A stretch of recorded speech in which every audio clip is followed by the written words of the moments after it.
सांगावी ती कवींनीच.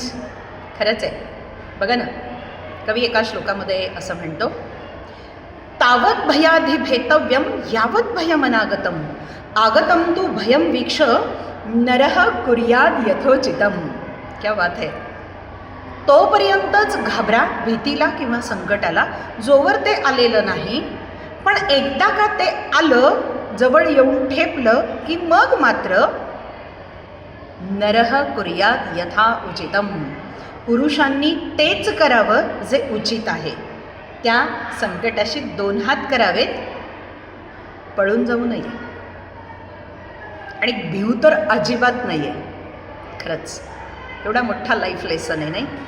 आणि साक्षात रणभूमीवर जेव्हा अर्जुनाला ते सगळं सैन्य बघून आपल्या ताकदीचा अंदाज येऊन तो पळून जायला लागला, तेव्हा अख्ख्या जीवनाचं सार श्रीकृष्णानं सांगितलेली भगवद्गीता तिथून पुढं तर हिंदूंच्या जीवनसंग्रामाचं सारच ठरली की क्षत्रियाचा धर्म लढणं आहे, पळून जाणं नाही. अर्जुना, तुला लढलं पाहिजे. दुसरं काय वेगळं सांगितलं या श्लोकामध्ये कवीनं.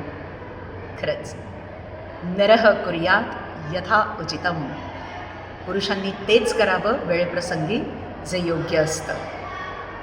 धन्यवाद.